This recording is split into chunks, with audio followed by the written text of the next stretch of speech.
Yes, I promise you. That's really funny. That's so good. Here you go, so you can see. Ah, nice. And I put my phone on airplane mode. Airplane mode? No one will disturb us. But it will save. It will save, yes. Yes. Yeah. How's it going? It's been good. I'm just slowly getting back on the grind of releasing them.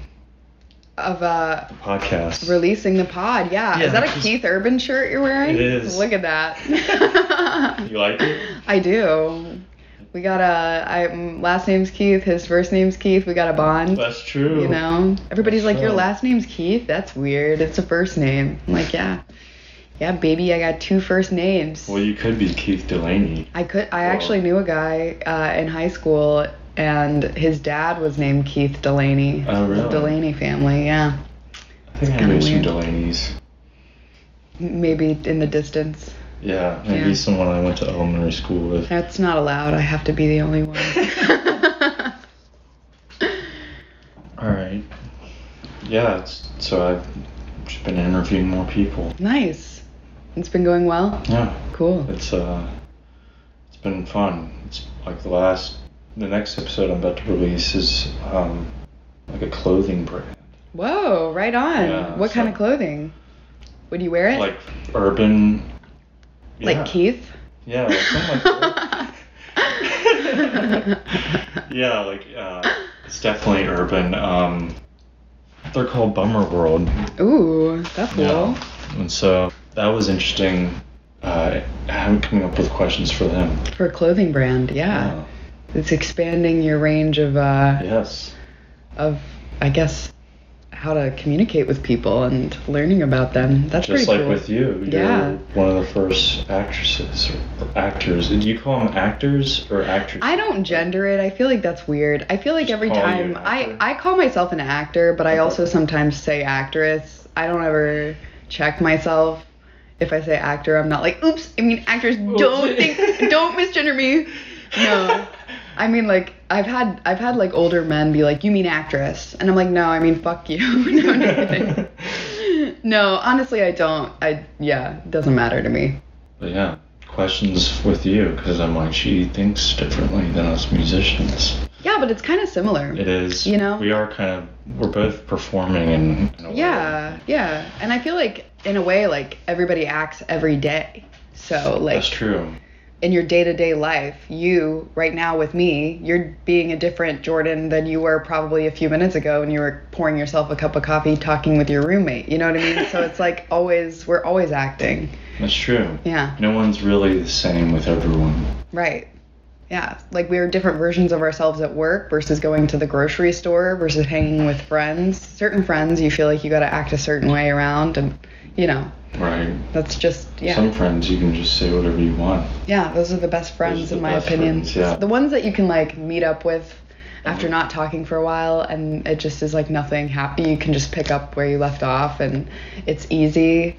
Like the low maintenance easy friends where you leave and you feel like full of energy. Yes. Versus like energy the people vampires. that, yes, so real. Draining people. So real. Gotta be careful. Yeah. And I bet it feels like that with making music too. And like, you know, I dabble in music some, but if I feel like exhausted by trying to like learn a song or be in a rehearsal process, learning a scene or whatever, I'll like take a step away from that. I'm like, okay, I have to remind myself why I'm actually doing this here so I don't feel like totally drained by it.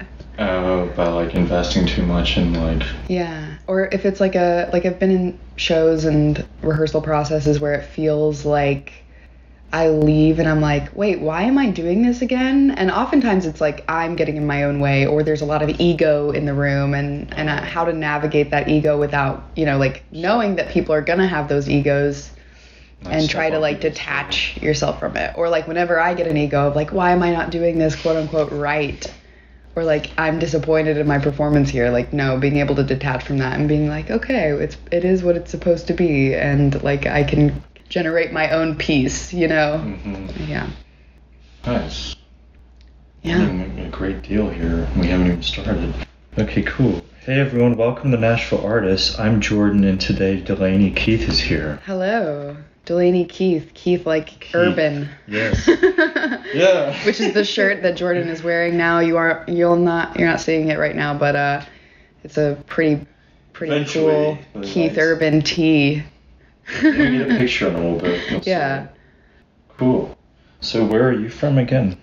Originally, I am from Knoxville, Tennessee. Went to school at MTSU. Lived in Atlanta for a year. Lived in Nashville for several years after graduating, but then moved to Atlanta. Then just was in New York for a couple months. Probably going to be going back there. Moving back there? I think so, yeah. Nice. Yeah. Where in New York? Where was I staying? I was in Bed-Stuy, but I was studying with the Barrow Group, which is an acting studio in Manhattan. So that was like close to Penn Station, if you know, for reference. Never been to New York. You've never been to New York? No. The Big Apple? You never need been to. walking here? No, I've never been walking. You gotta go. You gotta go. I gotta go. Yeah. Want some coffee? Want some coffee? You got $1 slice? The dollar slice is now $1.50 slice. Inflation, everyone. Oh, wow. I know. Yeah, but I studied there. Just did a 6-week intensive. After I had only studied with them on Zoom before, so that was really, really nice to be in person in an acting studio for 6 weeks. When you say intensive? Yeah, it's just like more of I guess not regimented, but the schedule was more intense than, say, an 8-week, 1 night a week course. It was more of like you're there 4 days a week, several hours every day, and it's a very quick turnaround. So I was learning material. Like I would do 3 new scenes a week, and it was just like very like quick turnaround on your feet, very immersed in that environment. It is like my every single day what I'm doing. Get into character now. Yeah. Which one? No. We need you to be a goblin. My precious. Go Smeagol mode on the pod. Yeah, exactly. So are they like, all right, all day today you're just going to cry, and we're going to see how well you cry? No, you know what? No.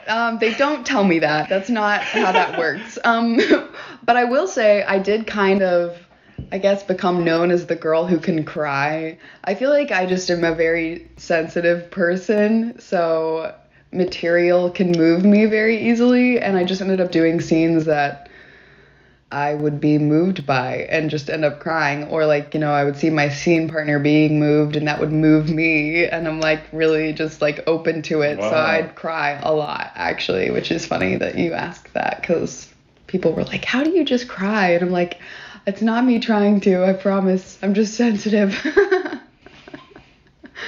Right. Yeah. I used to be able to cry on command, or just like make my eyes water. Yeah. I find like when people are always like, how do you cry on command? And I feel like if you think about crying on command, you're not going to do it. And that's also just like a funny question that people ask actors, just like, how do you memorize all those lines? That's like my grandmother's number one question for me. She's like, Linney, how do you memorize all those lines? I would just forget them as soon as I got up there. And I'm like, that is actually the easiest part of being an actor, is when you have your lines memorized, everything else can just happen for you. And like whenever I think, oh, you have to cry here, I freeze. But whenever I am just focused on like surrendering and being in the moment and being open to whatever happens and taking that pressure off and more like thinking about the circumstances of the scene, then it just always happens. Right. Yeah, and if it doesn't happen, that's also okay. It doesn't mean like that's a bad take. Yeah, it doesn't mean that was a bad take, but I have had a few directors being like, okay, we're going to call action and you're going to start crying. And so that's like my work as an actor, is to be like, okay, what's the most tragic what's like the moment before, or yeah, like not even thinking about tragedy, but like what's something that's made me sad recently, even in current events. You know, there's a lot happening in the world, so it doesn't take much to get there, I guess. Right. I understand. Empath. Right? I'm such an empath. I am too. It's almost like you can feel how someone's feeling. It's cringe. Without them telling you. Yeah, I know. It's actually really cringe of me to be an empath. Well, it sucks because it drains you. Yeah. You got to protect it. Yeah. That's like a learned skill, though, is to be able to kind of create like your own protection bubble, but be able to let it in when you need it. Right. Yeah. Kind of guard your heart. Right. And to not make everything like with playing certain characters, sometimes there's a lot of heavy material and I've got to go places that are pretty heavy, and I feel like I cannot be a method actor. Like when people try to, you know, fully go there mentally of like, I'm putting myself in this situation, I think I've got to protect myself from my own mental health. So like knowing what that situation is, like maybe imagining it and then letting it go, and, you know, for some sort of self-preservation, I feel like is essential to not fully like imagine like, what if my whole, you know, family died or something. Like I feel like I don't have to do that to get there now, which is nice. I see. Nice. Yeah, you don't want to pull Heath Ledger. Oh my God. No. I know. Okay. I know. So do you have any siblings? I do. I have a sister and a brother. I'm a middle child, a younger sister who is a farmer and just bought a house with her fiance. She's getting married. And a brother who is already married with kids, living in Delaware right now. So I'm the spinster. I'm the unconventional child of my parents. I'm like, it's okay as long as my parents have those two to live that life. Right. Yeah. Are they into the arts at all? My sister and brother, or my family in general? Sister and brother first, I guess. Well, my brother is in the military, so I mean, what branch? Air Force. Okay. Yeah. Not really. I mean, he watches stuff. He asked me if I'd seen Desperate Housewives the other day. That's like his latest obsession is Desperate Housewives. Him and my sister-in-law have been watching it, and she's Japanese, so they're watching it with like Japanese subtitles, and I'm like, what a trip would that be to just be watching Desperate Housewives with Japanese subtitles. So I guess that's like, I don't know, no. And my sister, like she loves art and music and film, but she's not, like whenever I was doing a lot of Shakespeare professionally, she was like, meh, I hate Shakespeare, like how can you do that, you know, like she was very anti-Shakespeare, and there was a few times where we did like plays together and sang together growing up, and she's just like she does not find joy in performing like I do, I'll say. Although I do think she's talented, but she's not, I'm the one that got bit by the bug, I think. I see. What about your parents?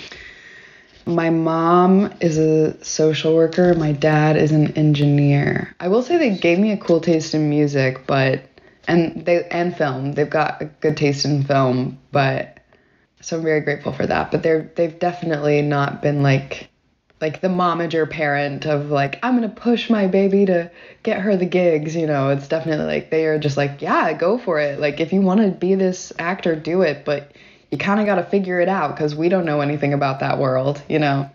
Nice. Well, at least they like set you up to figure it out. They're like, we don't know about this. You got to figure it out. Yeah.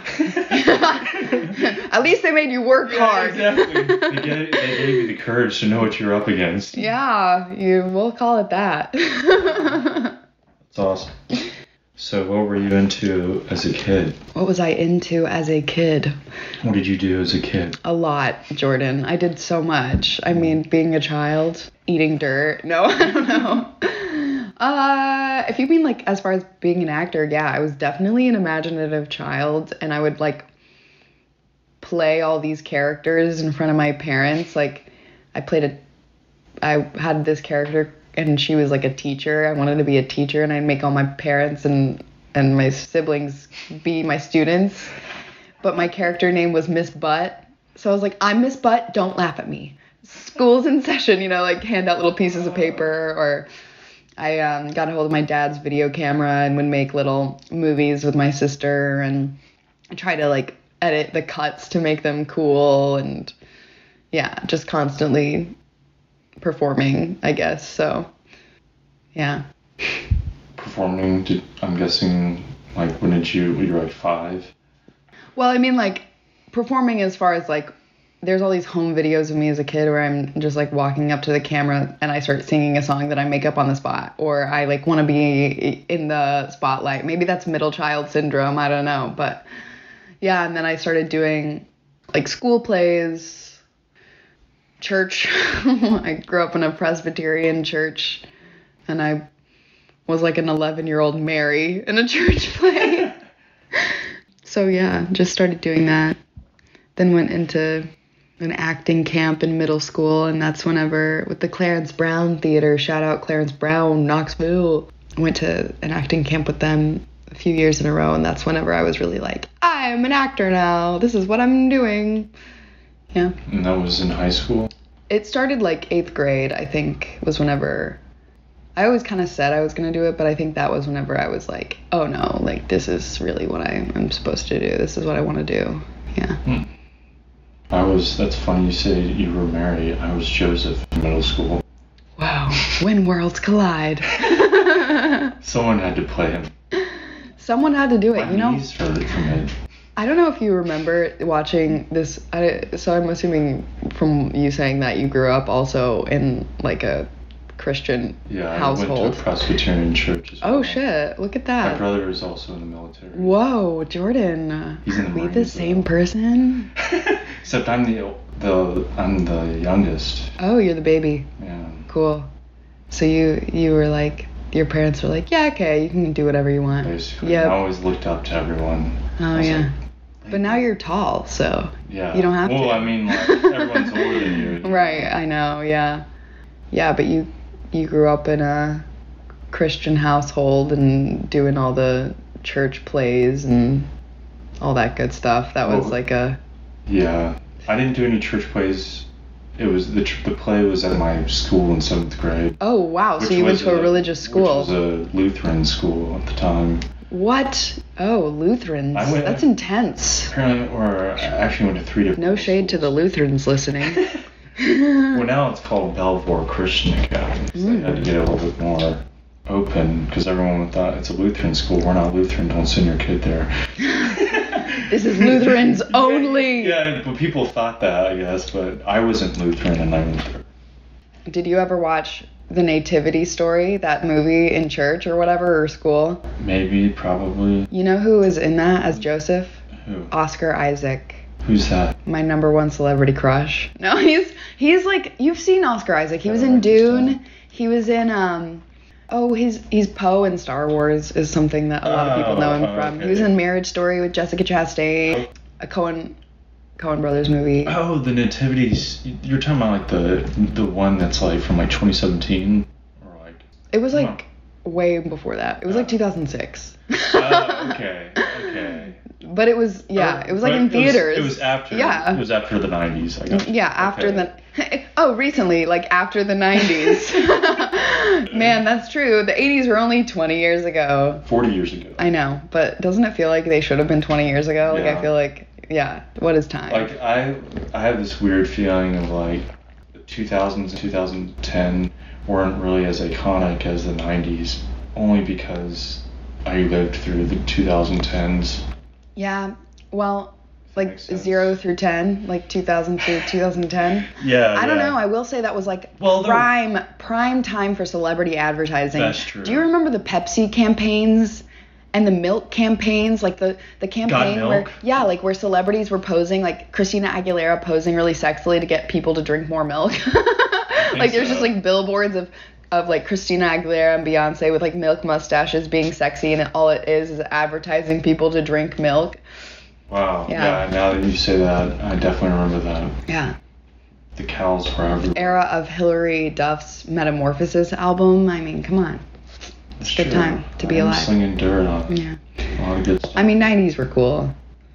If the 90s didn't exist, I wouldn't. But I kind of feel the same way about 2010 through 2020 too. I don't know, but. I guess if you lump that amount of time together, you can kind of blur. And you're like, what just happened? Exactly. Yeah. Well, it's still so fresh, kind of. Mm-hmm. It's not that long ago. I saw this theory that was like, or somebody tweeted, they were like, it's 2022 and I'm still trying to process 2019. And I feel like a lot of us are, because of the whole pandemic kind of broke up time in a really weird way for all of us. And it broke up art and the acting industry and the music industry and live performing in general. That was so crazy. Yeah, we are still recovering. Yeah. I was fully on tour, like doing an educational tour and performing Macbeth, and then I was going to do Romeo and Juliet, and then it just halted. So I went from acting like 60 hours a week, basically, to fully not. And that was wild for my nervous system. Yeah. What do I do now? Yeah. I've been like, oh, this thing that I've associated with my identity is now halted. So I guess I have to figure out fulfillment in other ways, which I'm very, actually, in a weird way, I don't want to be like that wellness girl that's like, I'm grateful for the pandemic, but like I was grateful to take that time and be forced for, to kind of go within and gain some introspective and be like, why do I actually want to act? Like, what do I actually want from my life as an artist? Right. I think we all kind of like mentally went there. Yeah. The pandemic kind of like broke all of us. It's kind of like the country after like World War II. Everyone's like so grateful, blah blah blah, lots of houses and whatever. I remember World War II. And then like 2020, it's like shocked everyone, and now we have an appreciation of that. Yeah, and I feel like to go back to empathy or whatever, I feel like it just created a lot more empathy for like neighbors. I mean, I remember I had a specific day when I was walking just on my daily block walk to keep my sanity, and a neighbor, I had just like gone through this meditation of being like, oh, we're all like one, and this neighbor looked at me and was like, good morning, like, how are you? And just that one small interaction meant so much to me. I was like, wow, like something so seemingly mundane or minuscule is so moving now. Just like community, people actually choosing to reach out to each other. And yeah. Where were you living at the time? I was in East Nashville. Okay. Yeah. Nice. Not far away. Yeah, walking around Were you Russell Street. Were you in a house? Yeah. Okay. Yeah, actually had a really good situation. I was very lucky during the pandemic. I would walk to like the turnip truck and all that stuff. Yeah. So, Laura, you kind of asked you was there a certain movie that got you into acting? A certain movie that got me into acting. That you were really into? I'm into so many movies, honestly. I love film. When you were like a little kid, initially, did you have any heroes?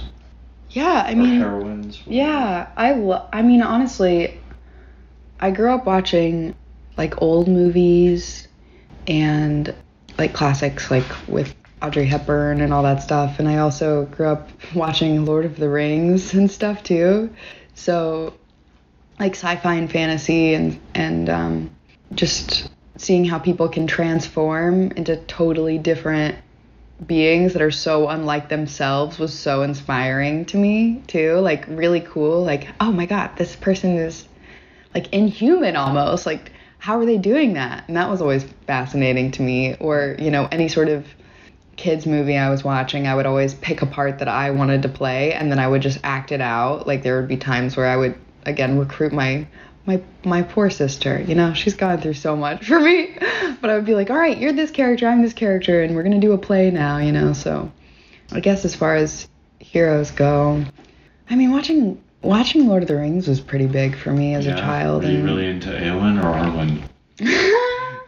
I mean both, honestly. Yeah. Arwen's great, but yeah, I feel like Audrey Hepburn was one as a child that I really liked a lot. Also, like her humanitarian work was really cool and inspiring. And then as I've gotten older, I've kind of honed in a little bit on more of the type of artist that I'm trying to be. And like Frances McDormand is one of my favorites. And Jessica Chastain is another one that I really love. And Linney, like these actresses. Obviously Meryl, like I don't care if people think she's overrated. She does magic on the screen. But yeah, just the idea of people who create their own stuff. Like Jessica Chastain watching a documentary about the televangelists while she was filming Zero Dark 30 and discovering like Tammy Faye as this character, then having her own production company, writing a film with people about Tammy Faye, playing Tammy Faye in her own production company and winning an Oscar. Like, that trajectory is so inspiring. No, she was doing Zero Dark 30 when she discovered Tammy Faye's story and became interested in telling the story from her perspective, like through the eyes of Tammy Faye. Who's Tammy Faye? She was a televangelist. I think it was like back in the 90s. Yeah, you'll have to look it up. But it was a film that recently won her Best Actress in an Oscar that she had a huge hand. Like, her production company made it. So she basically came up with the idea, used her production company to like write and produce it, starred in it, won an Oscar for it. And that's just like totally out of her own mind and creation. And I think that's so inspiring. Wow. To not be like, I have to wait for somebody to give me a part. Like, I can create my own work. Yeah. That's awesome. You have to create your own opportunity and create the whole movie. Yeah, I mean, people are always creating their own opportunities. Everything comes out of thin air. Everything comes out of an idea that you're just given. So why is one person more worthy of having an idea than another, you know? Art's totally objective. Like, it's totally subjective. Thank you for correcting me. Mansplaining. No. But yeah, it's without, like, you can create your own opinion about it, but there's really no right or wrong way to do it. Right. There's people that are really gatekeepy and dogmatic in the way they create art and saying it's got to be this formula and this is how you do it. And there's all this stuff with like monetization. Like, if you're making art to make money, there's got to be this formula associated with it.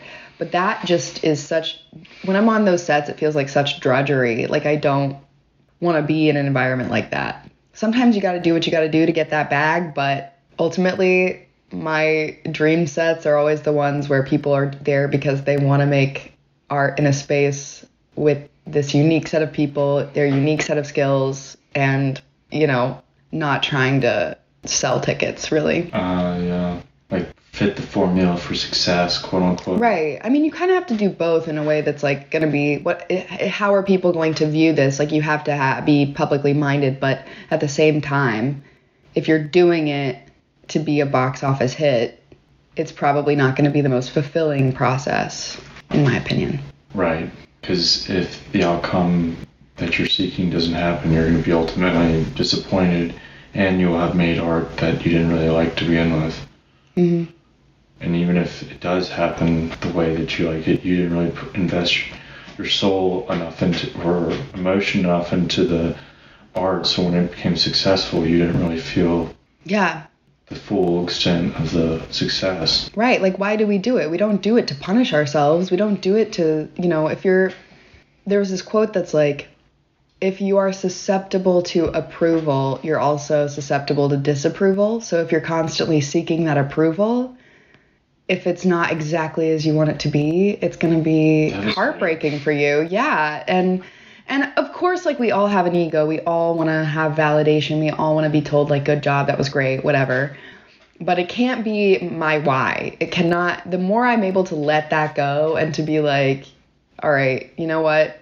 I can make a fool of myself, and that's okay. I can make a mistake or whatever, and that's okay. That doesn't mean I'm bad. Well, the great thing is if you're willing to make the mistake, a lot of people aren't, and so you will be able to like don't let things be embarrassing for you, because that'll stop someone else. Yeah, and it's not that serious. Like, it's really, people take it so seriously. It's not serious at all. We're all just little creatures on a floating rock in space. We all give ourselves tasks that we think are important, essentially, until we die. So if you're not finding fulfillment in the things you do, then what are you doing, you know? It's hilarious. I love that. Mm-hmm. That was a very great, like, succinct way of making our lives. There you go. There's your sound. There's your intro sound bite. Yeah. We're just on a floating rock. We're on a floating rock in space. I realize when I say that to some people, like, I really do feel like that is a comforting thought for me. Whenever I'm taking myself too seriously, I'm like, Delaney, who is Delaney? Like, what is this? You're just being. Like, all these other people are just being too, and nobody's judgment matters. Your judgment doesn't even matter. But that's a comforting thought for me, and I realize whenever I say that sometimes to comfort people, it's not for them. And I'm like, oh, Yeah, maybe I should monitor when I'm like, we're all gonna die and that's okay. Yeah, let's get ready to die. Like, let's just live life to the fullest. We all die. Yeah. That's like, I was watching this interview with Mel Gibson, and he's like, you know, like when you come to LA and you become an actor, in the beginning you're like, everything's so exciting, you have these like inside dreams, and then you like learn how everyone is, and it kind of beats the dream not out of you, but like you become hardened, and then he's like, and then like when shit starts happening to you that's negative, you learn like you can't let it get to you at all. Never let anything get to you, because once it gets to you, you'll like never recover, because then people will just press that button. It's true. It's kind of like acknowledging. If you're gonna put yourself in this situation, people are gonna sling stuff at you, and you can't let anything bother you. It's like acknowledging we have an ego, acknowledging that my ego is there and that the feelings will arise, but kind of playing the observer of the feeling rather than doing that guilt shame spiral of like, oh, I feel bad, and now I feel like, now I feel slighted, and now I feel bad that I feel slighted, and now I feel bad that I'm feeling bad about feeling slighted, and then it's just rather like, oh, I noticed like I had a little ego reaction there. Ooh, I felt a little sting. Yeah, I felt like a little embarrassed, or I felt a little. You can't take it personally. Yeah, you can't. You can't. If you do, I mean, you can, but it's gonna be a long, painful road ahead. It's your choice, basically. Yeah. Yeah. So I thought that was really interesting. Like, you can't let anything get to you. You can't take things personally, because people aren't really out to get you, and they don't really mean any bad slights that they're doing to you. Not really. They don't mean to hurt you. It's just like their reaction to that, like, Buddhist mentality that's like everybody is doing the best from where they are, right? Yeah, I say this too. I feel like people do bad things on purpose. Like, they know they do things to cause other people pain. But they don't know why. Or they like don't know why they feel the need to hurt others. You know what I mean? Or they don't think what they're doing is wrong. Yeah. At the time, they think it's the right thing to do. They might think it's wrong, but they might think they have to. Exactly. You know what I mean? Yeah, they have some justification. Yeah, not like empathizing with corruption, but but yeah, from a psychological standpoint, it's like, what is that? And that's something, honestly, like, in a weird way, acting encourages me to do, is if I'm playing an antagonistic character, like the bad guy of the play or something, or the film, you have to approach it as if you were this person. So, like, what motivates you? You can't be like, ugh, I hate this character, this is nothing like me. It's like, all right, how are we similar? I mean, nothing human is alien. We all have the good and the bad within us at any given moment. So being able to explore both, I feel like it's vulnerable, but it's what's needed for playing those parts. Yeah, you have to be able to think from their perspective. Yeah. You kind of answered this earlier, I think, but why are you drawn to acting? That's a good question. I mean, other than like always wanting to perform as a child, I feel like more and more now I really love it because it helps me to learn more about myself and just the human condition. It also helps me connect more with other people. There's such a joy in like exploring different ways people live. There's so many ways to live, and there's no right or wrong way, but being able to look through it through different lenses and dive into that. Like, I feel like if I wasn't an actor, I probably would have studied like anthro in school or something, just to study like human behavior and why we are the way we are and psychology, how we interact. Yeah. And why do I have certain reactions? And why do I think that if a line is written this way, it's got to be said this way? Like, why can't it be said any sort of way? Because a lot of the times we just say stuff. We say stuff we don't even mean. We sometimes like, snap at each other, but we make it sound nice. Like, like there's so many different ways to be a human and to interact. And it's fascinating to me. I could do it. I mean, I want to do it every single day. So. Yeah. Doing it right now. Yeah, we are. We're doing it all the time. Okay, great. How do you develop your acting skills? So I feel like there's like an equal amount of learning and letting go. I've gone on quite a journey, and I'm still going to be going on it, hopefully forever. But like starting school, thinking that it had to be very regimented, thinking that it had to be like this dogmatic, like, do you study Uta Hagen? Do you study Stanislavski? Like, what is your method? You know, like, what is the school of thought you subscribe to? That was very much like my collegiate point of view. Everybody was like, no, you have to do it this way. There's like a certain formula for this. And I do think that was very necessary for me to go through, like going through a university, doing all these different trainings, exploring all those different schools of thought, like Meisner and Stanislavski and all these different, you know, people that have said this is the right way to do it. But more and more in my professional career, learning to let that go has been the most helpful thing for me. Sometimes it's like, dare to be boring, dare to just say the words and let it happen. I think like ultimately surrendering and becoming like, not to get all woo-woo, but becoming the vessel for the character. Yeah, like, and that comes with, I think, confidence and relaxation. So like preparedness and letting it go. Come prepared, let it go. Memorize your lines, know the situation, know where you are in the world, and just forget about it, essentially.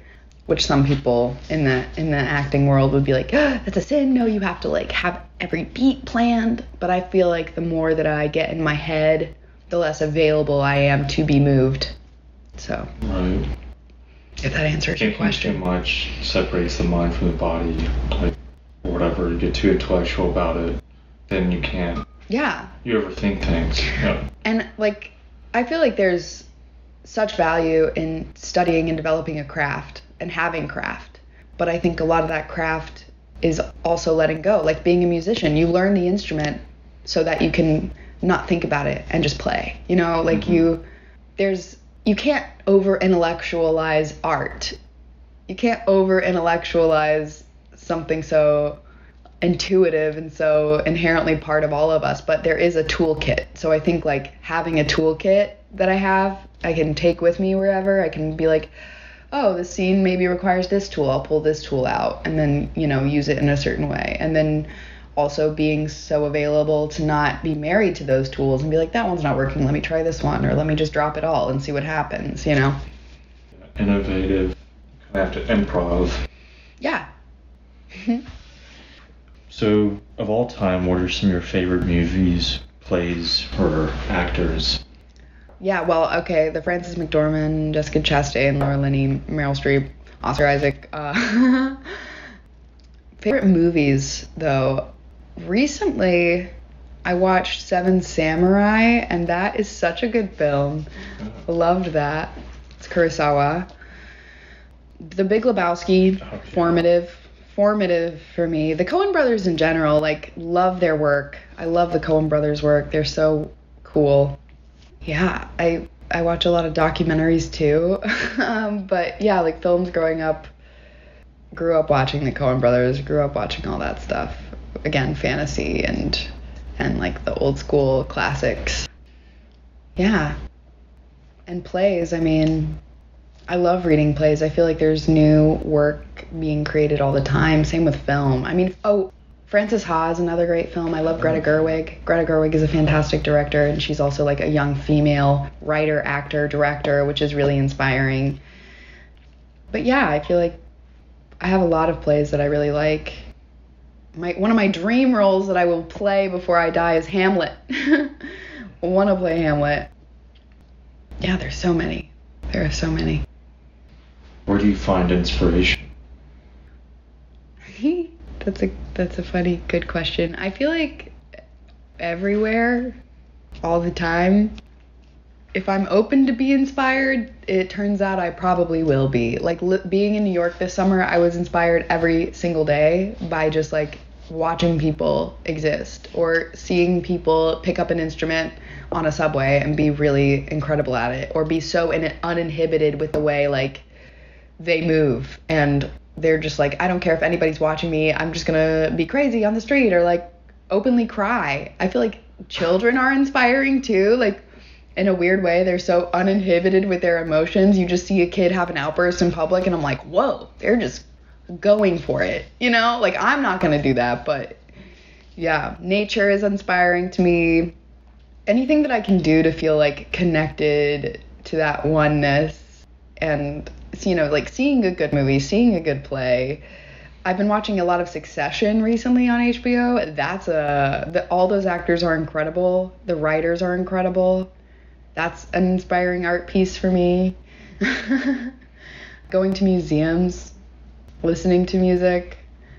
I recently watched Synecdoche, New York, which is a Synecdoche, New York. Yeah, it's a Charlie Kaufman film. With Philip Seymour Hoffman. Yes, did you see it? Yeah. And just like Kaufman, the way he writes is so inspiring to me too. Any kind of art that like comes from the soul and you can tell somebody's perspective on life, and like the way Kaufman makes film, it's not linear, it's almost like this dream-like cyclical it's weird thing. It's like weird. A circle is the way I would describe. It's not even like a real tangible structure, but right. I think that that's so cool whenever films really challenge the set point A to point B to point C structure, the rising action climax, all that stuff. Whenever it challenges that, it's really inspiring to me, because it's like, whoa, wait, film doesn't have to be made in this way.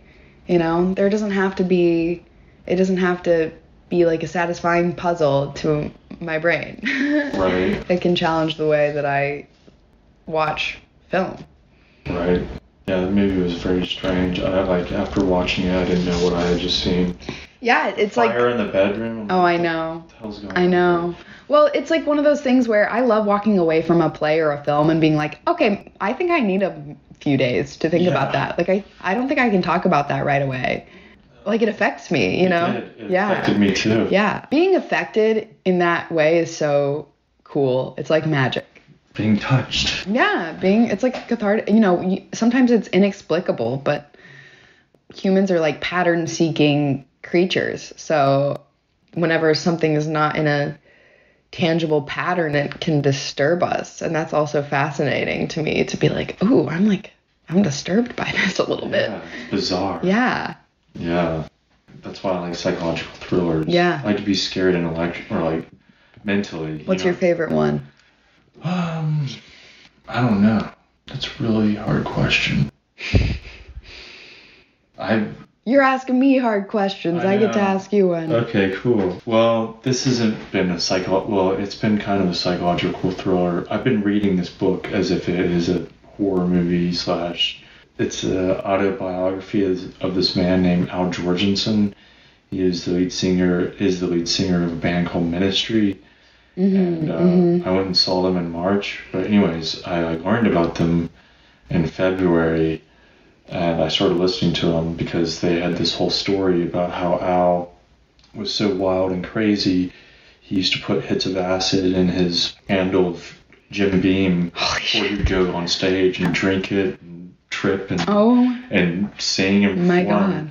And the guys in Tool band had been to one of their shows. I think this was in '92 at Lollapalooza, and they were like, "Al, you're so crazy! This is amazing!" And they went to his tour bus and tried to talk to him, and Al was like, "Hey, thanks, guys," and he handed them the bottle of whiskey with hits of acid in it, and then they drank it and they tripped so hard before their show, and anyways, they got really upset about that and decided to give him a bunch of fake acid, and he ended up it was not fake acid, it was weak. They said it was weak acid. So he was like, yeah, you're going to need to take a lot of this. He took a lot of it and he tripped for days. Anyways. For days? Yeah, he tripped for a long time. And Al Jorgensen said that interaction with the guys in Tool is what made them become psychedelic on their next album. Honestly, I believe it. And that does sound like a horror story. Anyways, this guy is a maniac / very intelligent. He's very charismatic, very extroverted, high energy, and when you see interviews with this guy, you learn where Johnny Depp got his idea for Jack Sparrow. This guy he has the same mannerisms, he does all the same weird stuff, he's wasted all the time, always doing heroin. Anyways, this guy has piqued my interest for the past 6 months, and I've just been reading his autobiography slowly, and usually late at night, because I'm like, on TV I can't find anything that intrigues me enough right now, So I need to see how this guy devastates his life. Oh my God. And yeah. so he tells crazy stories about how in LA he was playing with Johnny Depp on stage, and afterwards he was like really drunk, whatever, and they went around the city like driving, and he threw a handle of Jim Beam at a cop, and the cop turned into a police chase, and then they lost him. They lost the cop. Good. And he's like, stories like that. It's just, this whole book is full with that. That's and wild.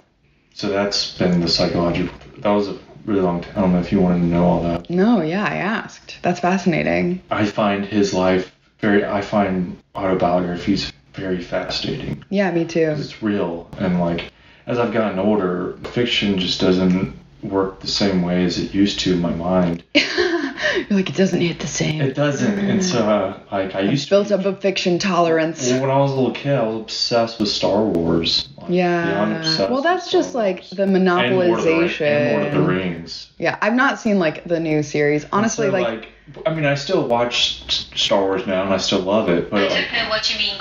And I still love it, but your Apple Watch was offended. My ability to like invest in a whole new story and like the way I was used to, you know what I mean? Yeah.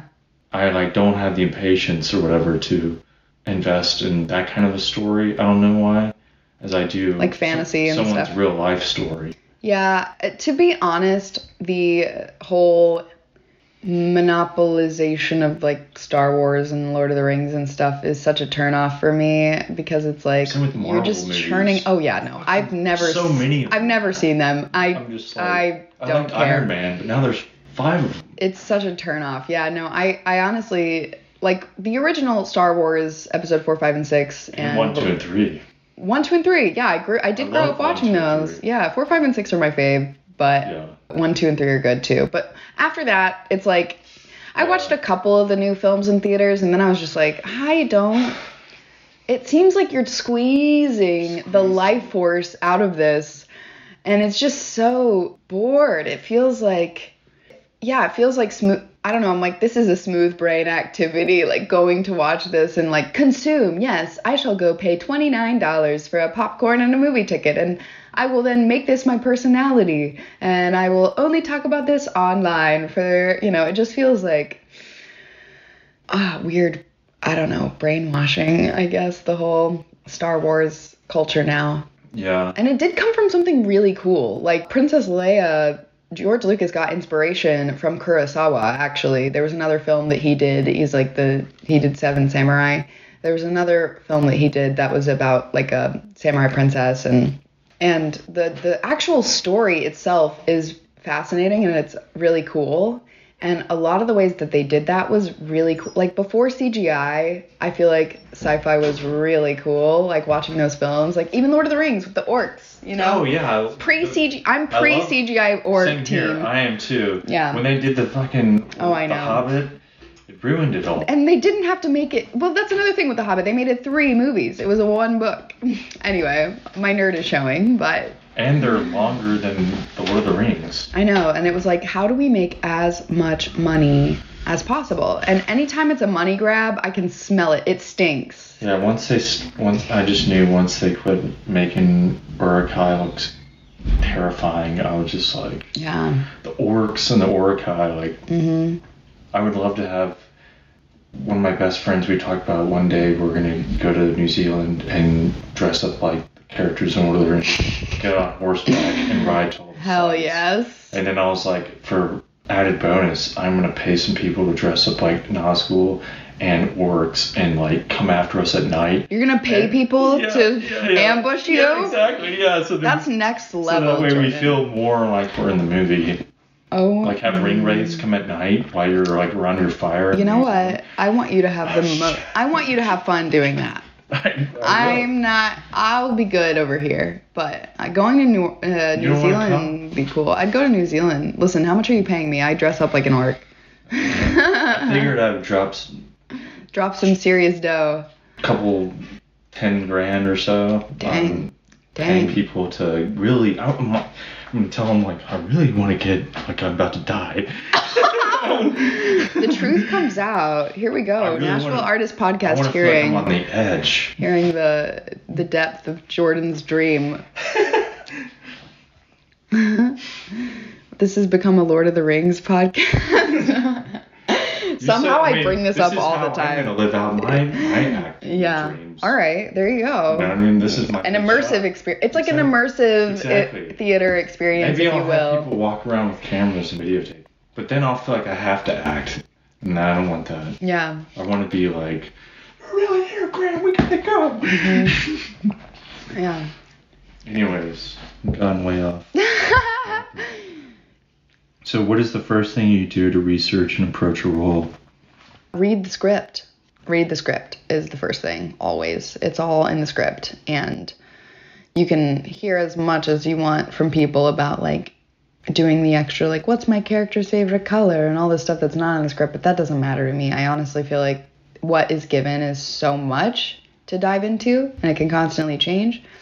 I also feel like having a list for me of being like, how am I similar to this character and how am I different from this character? And the similarities, I don't even think about. I'm like, well, I don't have to worry about that. And then if there's like say a physical thing, like I had to play a sick person, a person with cancer recently in a scene, and having one or two physical things, like if I was to have an illness or something, I would look up the symptoms of this illness and just think, oh, nausea and back pain are two symptoms here. So how do I embody that without overdoing it? Like, I know what it's like to have a hurt back. I'm not going to act like an old woman toppled over, but it's like, oh, I move a little bit differently. Or like if somebody put food in my face and I felt nauseous, I would probably react a certain way. You know what I mean? So not having any sort of over the top things and also not layering on too many things is important for me. So like having one or two maybe physical attributes, knowing my lines very well. Knowing my lines is like number one too. Like after learning the script, learn the lines and learn them in a way that doesn't get a pattern stuck in. So I feel like a lot of the times people can rehearse in the same way, and I've been prone to patterns in my past, but this is a recent thing that I've been breaking out of, is like, don't learn it in a way that I'm saying it out loud the same way. So sometimes I'll like sing my lines or say it in a really weird way or say it really quickly, you know, just trying to be free of any sort of patterns, because patterns are the death to spontaneity, and I want to remain spontaneous when I'm acting. So, and being available. Available? Yeah, like available to be like moved, like available to my scene partner. Like I'm there with them. Like I'm here with you now, you know, I'm responding to you. So you're nodding and I'm seeing that you're nodding, you know, you're agreeing and just noticing that. But if I was in my head about like, I have to say this line the next way, I'm thinking about my next line. True, yeah. You're not fully present. So anything I can do to relax me, get me out of my head, be fully prepared and present, and it changes sometimes, but ultimately through and through, learning my lines, knowing the script. What are your greatest strengths and weaknesses in acting? Oh boy, just light questions here.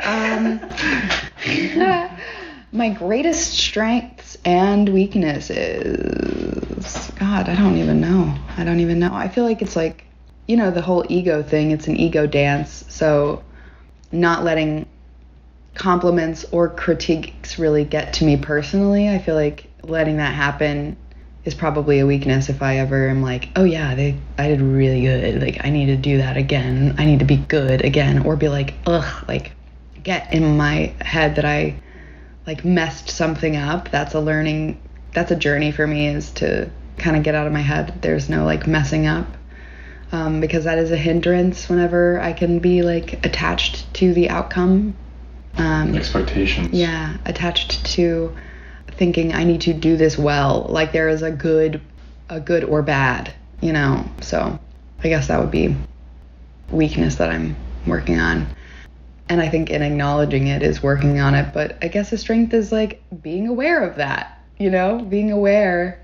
And also not trying to make it about me. Like, it's not about me. This story is not about Delaney being a good actress. You know what I mean? So, like, having that awareness, I think, is also a strength. And I think I love connecting with people. I love talking to people. And I've cultivated that sort of ability. That wasn't something that was always inherent in me. But being able to dive in and be like, I can be vulnerable. Like, vulnerability is a strength, you know?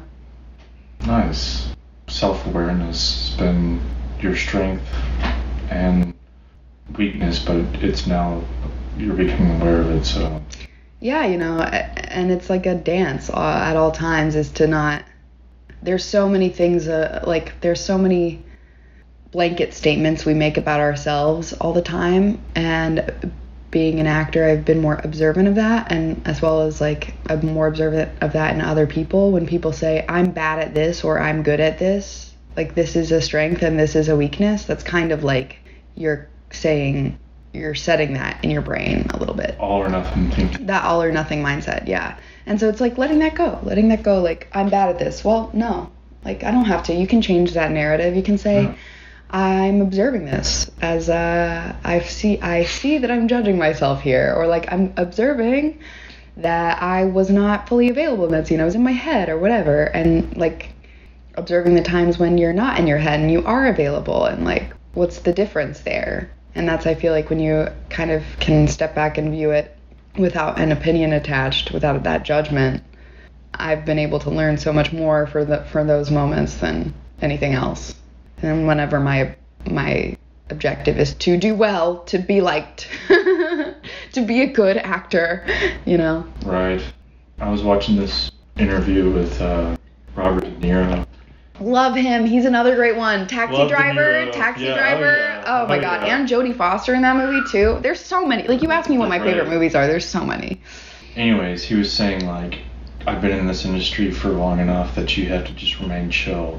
Don't get too high, don't get too low, don't let things go to your head. He's like, I've seen people come and I've seen people go. I've seen them come and go. Yeah. And he's like, don't let anything, like, if you make like $10 million, don't get too high about it or whatever. Or if like you get the role that you always want, don't get too high about it, because next week they could be like, you know, we had a change in thought. It's so true. He's like, even the successes, do not get, he's like, just stay chill.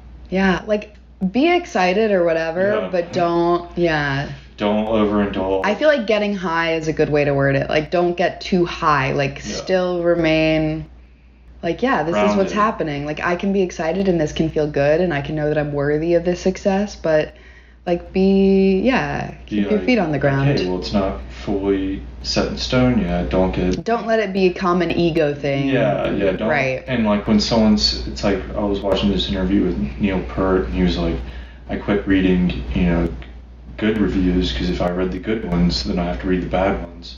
Because, I mean, if I'm going to like what this person said and then not like what that person said, it's like, you just can't read them. Or just, like, read them, and don't identify with them, or just, like, don't read them, like. Yeah, he basically was like that. I just quit reading them. I mean, because you can read into what people say about you and then think that you need to live out that ideal. Yeah, there's, like, that's another reason why I like Frances McDormand so much, is she's been pretty idolized in the acting community. Like, she is a fantastic actor, but I think part of the reason why she's maintained that and been able to deliver in so many films and pieces that she's done is letting those comments, good, bad, whatever, like, roll off of her, you know, like, not fully identifying with the critiques or the praise, because there's always going to be, like, people are always going to say stuff, they're always going to think stuff, right? And, like, that phrase of what other people think of me is none of my business. It's like, as long as I'm a good person and I'm showing up and I'm doing things that make me feel proud and I feel like I've done what I could do, then there's nothing else. Yeah, you're not omnipresent. I can't be this person for everyone. Right. Yeah. People don't even know what they want. You know, people don't even know what they like. It's, Well, plus, and if they have if they don't like you, at least they have an opinion about you. Yeah. I think in music and in art or in acting, whatever, if someone doesn't know who you are, that's probably worse than people not liking you, or certain people not liking you. Well, I mean, or, like, I guess it would be better to have your art, like, be hated or, like, not approved of than not making it. Like, exactly. Like, would you rather be Nickelback or just still Would you rather be sitting on your couch looking at the TV saying, I could do that, I could do that better, or would you actually rather do that? Exactly, and have people... Daring to be bad at stuff. Yeah. Honestly, that's such a thing.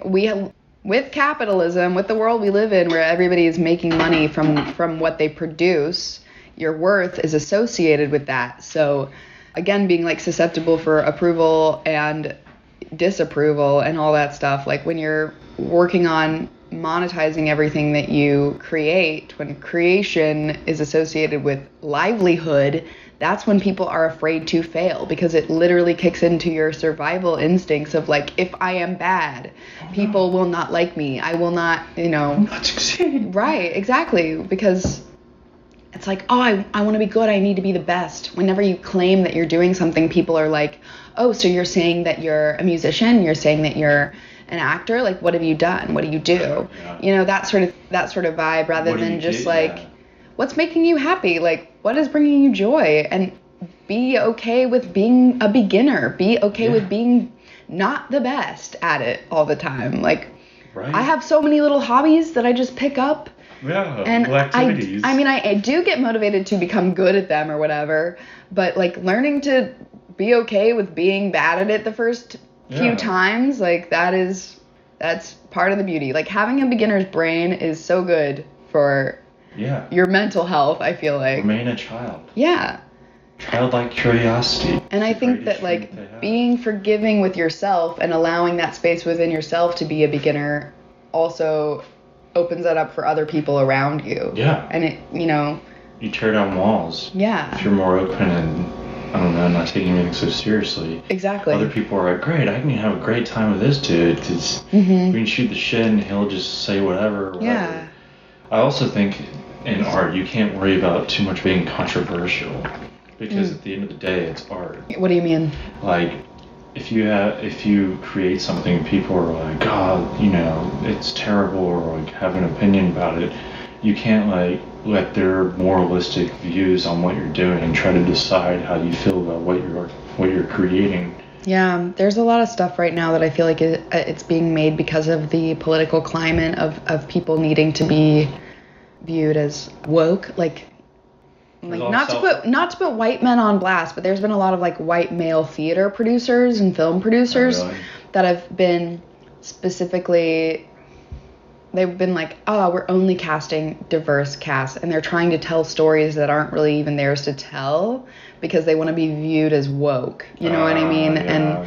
And they want to be self-righteous. Yeah, and that they are self-righteous, not they want to be.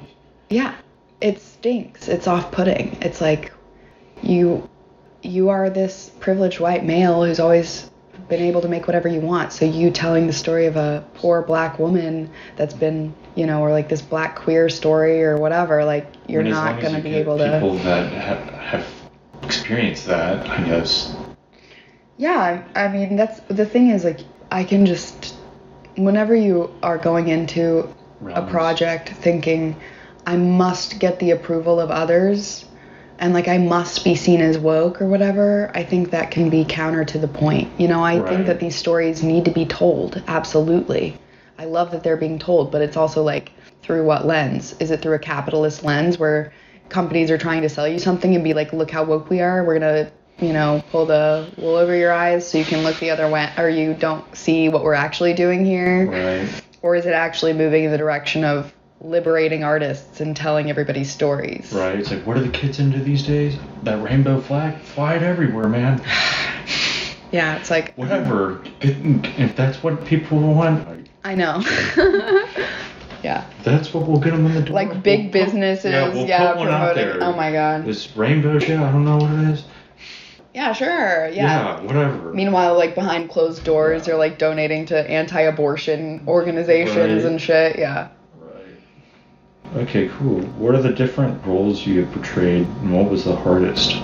I portrayed a lot of different roles. A lot of different roles. I guess, like, man, I don't know. The hardest?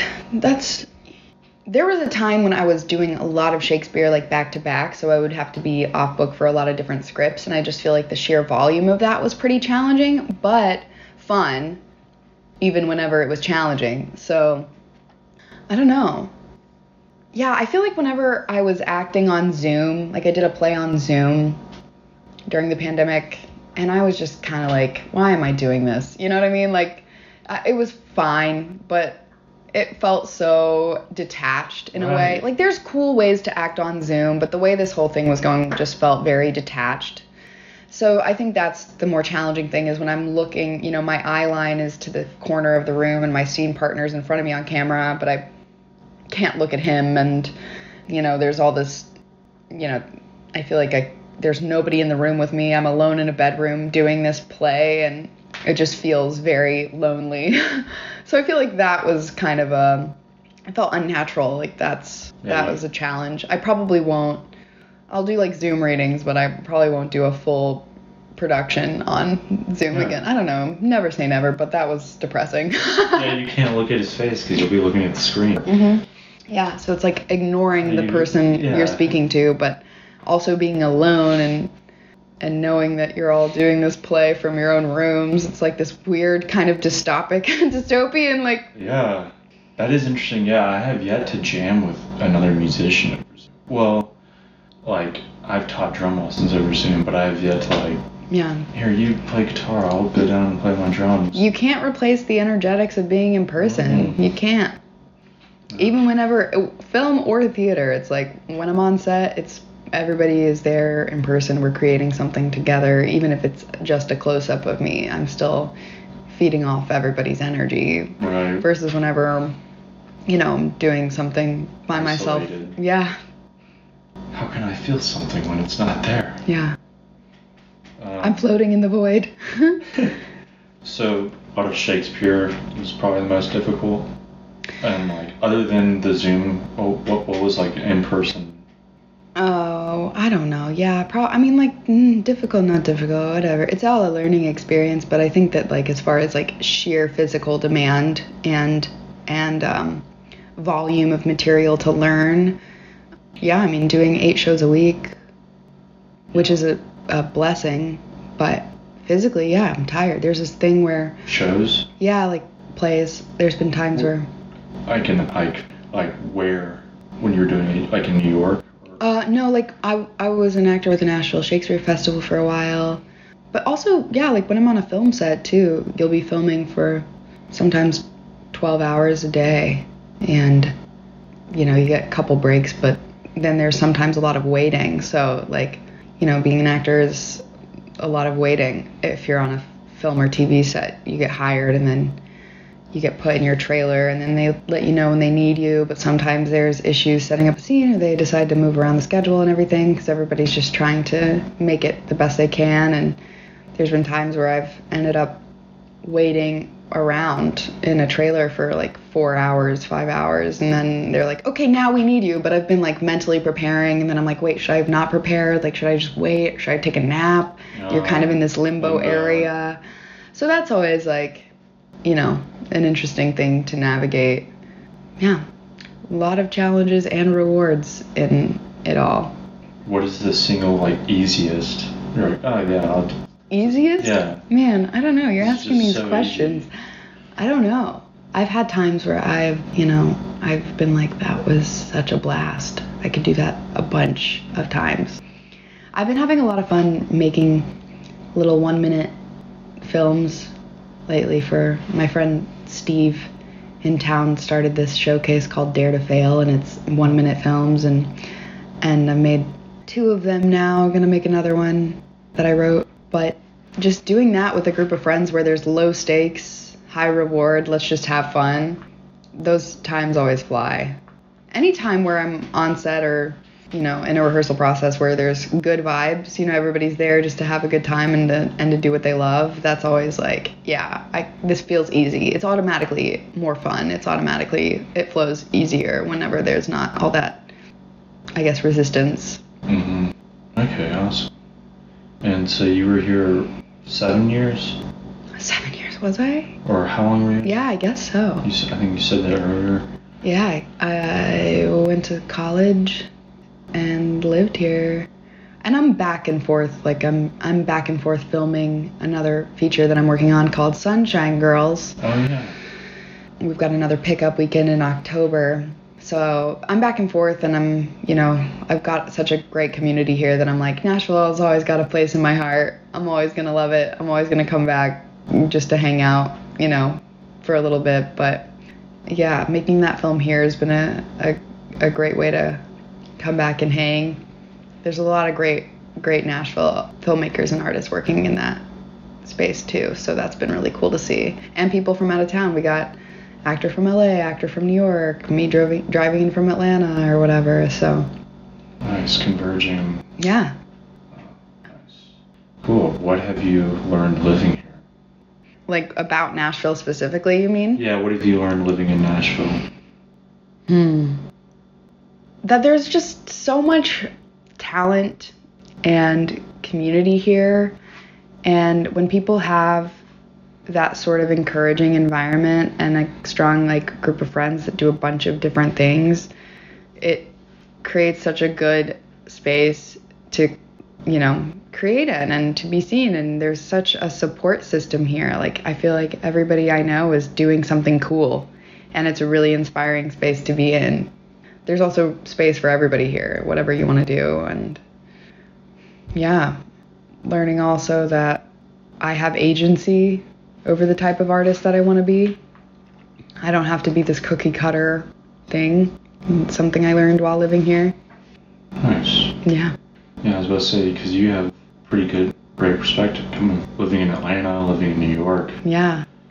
Living here. Also knowing that I kind of had to get out of Nashville for a while to really pursue this career. I mean, Nashville's great, but it's not as an actor, the industry is not really booming here. So going to one of those bigger cities and knowing that, all right, this is the time in my life where I have the stamina to be in New York and to make those connections, and I can work making those connections in New York and LA for a while and then live wherever I want to later, live in the mountains, live in the country, whatever, right. And just have those connections. It's grind time. Yeah, I mean, no, I refuse to hustle. I will vibe in LA and New York. I will vibe my way to success. She's just a great vibe. We love her. Yeah. Okay.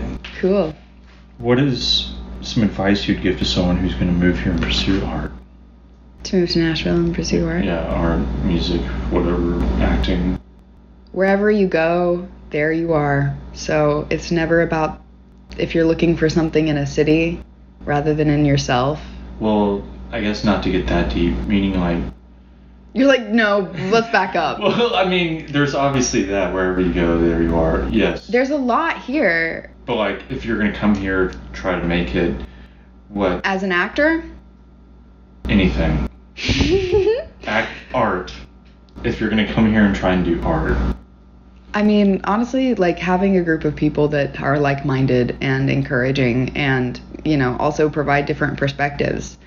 Having a group of people that you trust that you can show your art to before it might be ready, and that can give you feedback that's valuable. Stay inspired. Go around and consume art and observe the kind of art you want to make and also that you don't want to make. Be open to learning from all different paths. Be open to changing. Be open to releasing some things you might have thought that you wanted to do or want to do or who you were. And yeah, just utilize all the things that Nashville has to offer, because there is a lot. There's a lot of really skilled artists here that have years and years of perspective, and yeah, just finding a community, finding support, not feeling alone, and not feeling like you have to do it alone either. Yeah, it's big here.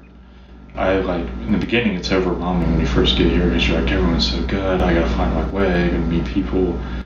But then after a while, when you find your people, you're well, they're trying to do it too, we're all in this together. It becomes less lonely. Yeah.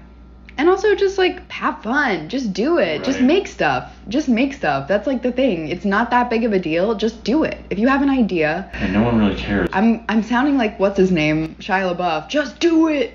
But really, just put it out there, because the risk versus reward, the risk is super low if you allow it to be low, And the reward of making something. Decide what things mean. Yeah, and just the act of putting something out there, creating, I think, begets more creating. So whenever you put the first thing out, it's just going to keep going. So whether that's a song or a film or you paint or whatever you do, just do it and then be like, all right, you know, detached from the outcome. Like that was, I did it. I made a painting. I did that. Maybe I like it, maybe I don't, but I'll do another one. You know, you'll have another idea. You create that space for more inspiration to come through. I think last time we met, you said submit and forget. Submit and forget. That's the thing with acting and like, you know, submitting auditions. I get so many auditions, and there's so many auditions, especially lately, that I felt really good about, that I'm like, yeah, I nailed that. Like I want to get it. But if I get in that headspace of like, man, I really hope I get it, I'm just going to be disappointed. Or like, I will just, if I get attached all the time, it's going to really be hard for me emotionally. So submit and forget. Press the submit button and then let it go. I delete the sides, walk away. Nice. Okay, awesome. What is your biggest personal growth from last year to this year? I think a sense of self-worth. Honestly. Yeah. Awesome. I don't have to go much deeper than that. No, I'm right there with you. Yeah, anything you would like to add that I haven't asked you about? I don't know, man. Just keep doing it, everybody. You know, I don't have it figured out. I think the point of figuring it out is like moot. Just keep doing it. Just keep doing things that make you feel good. We're all worthy of that. All worthy of creating whatever we want and changing our minds whenever we want. Awesome. What kind of YouTube videos do you watch? What kind of YouTube? Let me look at my YouTube history. Yeah, I mean, like, I've been introduced recently to Peep Show, which is a British television show, and it's actually the writers of Succession, and it is so funny, and you can find the episodes on YouTube. So that's been something that I've been, Peep Show, yeah, highly recommend. Also, yoga with Adriene. I do yoga with Adriene, really? All the time. I don't know why I don't know why that didn't come to my mind immediately. Yoga with Adriene is, I try to do yoga several times a week, so. I feel ya. Also actor videos, like actor interviews, you know, nerd like that. I do yoga with Sarah Beth. Oh, who is Sarah Beth? She's another YouTube. There you go. Adriene's my girl, but I'm glad you have a girl. Yeah, I've stuck with Sarah Beth for a couple years now. Right. Okay, what is something absurd you love or do? Give trees little high fives on a walk. Give trees? I love like touching the tree as I walk by. I'm like, hey. I'll be like, thanks, tree. I guess it's absurd. I don't know. Yeah. That's awesome. Overshare. Oh, yeah. Well, thank you for coming back and me having not pulled a rookie move this time. Let's hope. Yeah, that's true. Let's hope it saves. It is the first day of Mercury in retrograde, so. Whatever that means. I don't know. Shit can go haywire. Well, thanks for being here, Delaney. Of course. Thanks for having me.